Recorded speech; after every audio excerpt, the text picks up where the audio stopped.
युक्तलू फी सबीलिल्लाहि अमवात, और तुम उसे मुर्दा ना कहो जो अल्लाह की राह में मारा जाए, और तुम उसे मुर्दा ना कहो जो अल्लाह की राह में कत्ल किया जाए। ऐ कुरान, जो अल्लाह की राह में कत्ल किया जाए उसे मैं मुर्दा क्यों ना कहूँ? हालांकि रूह निकलने के बाद इंसान मुर्दा हो जाया करता है, इंसान मर जाया करता है। आखिर वजह क्या है, आखिर सबब क्या है, आखिर मसला क्या है? ये कुरान तो हमें मना कर रहा है कि जो अल्लाह की राह में शहीद किया जाए उसे तुम मुर्दा ना कहो। तो कुरान हमें जवाब देता है, वला तक़ूलू लिमन युक़्तलू फी सबीलिल्लाहि अमवात बल अहयाउ वलाकिन ला तशऊरून। ऐ लोगों, जो अल्लाह की राह में शहीद किया जाए उसे तुम मुर्दा ना कहो।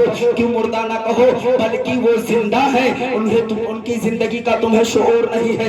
अजीजाने वक़्त ये आयत करीमा हयात शुहदा की गवाही दे रही है। पता ये चला कि जो अल्लाह की राह में शहीद किया जाए उसे मुर्दा ना कहो। लिहाजा मुर्दा सोचा जा सकता है, लिहाजा मुर्दा गुमान किया जा सकता है, लिहाजा तसव्वुरात व तख़य्युलात में लाया जा सकता है। दफा दखल मुक़द्दर के तहत कुरान की जब इस आयत करीमा पर एतराज उठने वाला था, अल्लाह ने दूसरी आयत करीमा का नुज़ूल फरमाया और बयान फरमाया, वला तहसबन्नल्लज़ीना क़ुतिलू फ़ी सबीलिल्लाहि अमवात बल अहयाउ इंदा रब्बिहिम युरज़क़ून। इंसान दुनिया में खाता पीता है, अल्लाह रिज़्क़ उसे देता है खेतों खलिहान से। इंसान दुनिया में चलता फिरता है, इंसान को अल्लाह तबारक व तआला पानी देता है नल और टोटियों के जरिए। मगर ये शुहदा जो अल्लाह की राह में शहीद किए जाते हैं, अल्लाह की राह में मारे जाते हैं, अल्लाह की राह में काटे जाते हैं, अल्लाह की राह में ज़िद किए जाते हैं, जो तहे तेग आते हैं, जो अपनी जानों को कुर्बान करके अपनी फानी जान को दे करके हयात अबदी हासिल करते हैं, अल्लाह तबारक व तआला उनके बारे में इरशाद फरमाता है, वला तहसबन्नल्लज़ीना। एक आयत में तो फरमाता है कि तुम उन्हें मुर्दा ना कहो,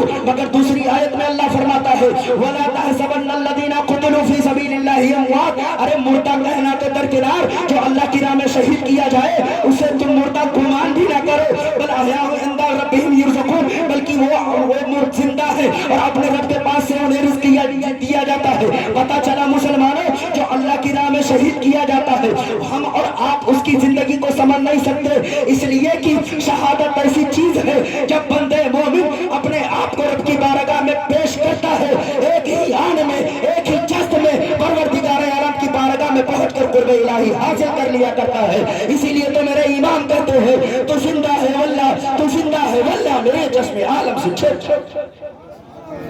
मेरे चश्मे आलम से छुप जाने वाले शुहदाए कराम, इनकी जिंदगी को समझना बड़ा मुश्किल है।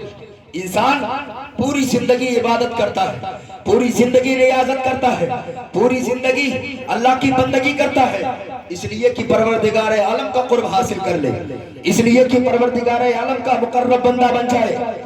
हर बंदा मोमिन ये चाहता है कि मुझे मरने के बाद जन्नत मिल जाए। मगर मेरे अजीजों, शुहदा के बारे में रावियाने हदीस नबी अकरम सल्लल्लाहु तआला अलैहि वसल्लम के प्यारे सहाबे किराम बयान फरमाते हैं कि जब शुहदाए कराम शहीद करके जन्नत में दाखिल कर दिए जाएंगे, और शहादत के 8 फवाइद जो फुक़हा ने बयान फरमाए हैं, जो मुफस्सिरीन कराम ने उनकी तफसीरें बयान की है, फरमाते हैं 8 दर्जात में से पहला दर्जा ये है कि जब वो अपनी जान को अल्लाह की बारगाह में कुर्बान करता है, फौरन अल्लाह रब्बुल इज्जत उसे जन्नत में उसका मकाम अता कर दिया करता है, अल्लाह रब्बुल इज्जत उसे जन्नत में जगह दे दिया करता है। अजीजाने वक़ात, ये शुहदाए कराम जिनको जन्नत में जगह फौरन दे दी जाती है, जब ये जन्नत में पहुंचते हैं वहां पे तरह तरह की नेमतें हैं, तमाम चीजें हैं, खाने पीने के लिए है, तमाम तरीके की चीजें हैं, उठने बैठने के लिए है, सोने के लिए है, तमाम तरह की नेमतें हैं, तमाम चीजें हैं। मगर आयतों को आप पढ़िए, तफसीर का आप मुताला कीजिए तो आपको मालूम होगा, उलमा बयान फरमाते हैं कि आम इंसान जन्नत में जब जाएगा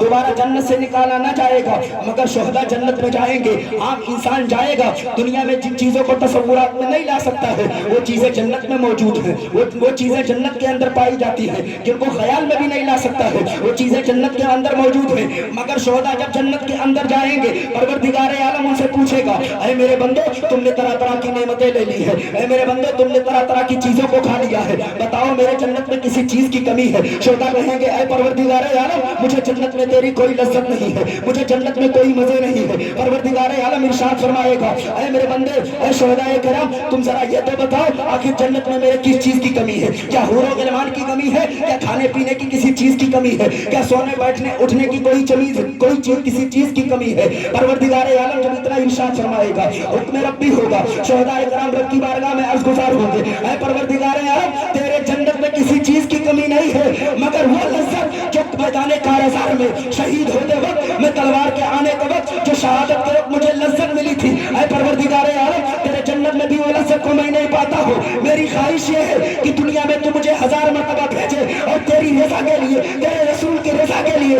ہمیشہ تیرے پیٹ آؤں اور قربان ہوتا جاؤں اور لذت کو اٹھاتا ہوا نظر آؤں۔ پتہ کیا چلا کہ شہداء جنت میں جائیں گے، اس کے باوجود ان کی خواہشیں ہوں گی کہ پھر دنیا میں آئے، پھر شہید کیے جائیں، پھر تہے تیغ آئے، تلوار کے نیچے آئے، انہیں لذت ملے، کیونکہ جنت میں تمام چیزوں کی لذتیں ہیں، مگر شہداء جو شہادت کے وقت پاتے ہیں، جو شہید کرنے کے وقت جو لذت انہیں حاصل ہوتی ہے، وہ جنت میں بھی نہیں پائیں گے، رب کی بارگاہ میں عرض گزار ہوں گے۔ حضرات اب ہمارے ذہن و فکر میں ایک سوال اٹھتا ہے کہ ہم اور عام انسان، ہمیں اگر کوئی تکلیف پہنچتی ہے، ہمارے بدن میں کوئی پھوڑا ہو جائے، ہمارے بدن میں کوئی نقص ہو جائے، تو ہم فوراً حکیم اور طبیب اور ڈاکٹروں کے پاس پہنچا کرتے ہیں اور پہنچ کر کے ان سے علاج کروایا کرتے ہیں، مگر آپ اندازہ فرماؤ وہ کربلا کا میدان ہے جہاں میرے آقا امام حسین رضی اللہ تعالی عنہ ہے، 72 جان سارے نفوس قدسیاں ہیں، آپ کے بدن اطہر پر 72 73 زخموں کے نشان ہیں، آپ کا بدن چور چور ہے، آپ کا بدن نڈھال ہے، مگر کیا وجہ ہے کہ پروردگار عالم کے پیارے محبوب کے پیارے نواسے میدان کربلا ہے، میدان کربلا میں ہے، کنبے کو لٹوا رہے ہیں، قبیلے کو شہید کروا رہے ہیں، مگر زبان پر اف تک نہ لا رہے ہیں۔ کیا ان کو کوئی تکلیف نہ پہنچی ہوگی؟ کیا ان کو کوئی دشواری لاحق نہ ہوئی ہوگی؟ کیا ان کو کوئی پریشانی نہ ہوئی ہوگی؟ ہاں ہاں ہوئی ہوگی، ضرور ہوئی ہوگی، مگر آخر وجہ کیا ہے کہ آقا امام حسین نے اپنی زبان پہ کوئی جنبش نہ دیا، آقا امام حسین نے اپنی زبان پہ کوئی افتر نہ کیا۔ تو میرے عزیزو سنو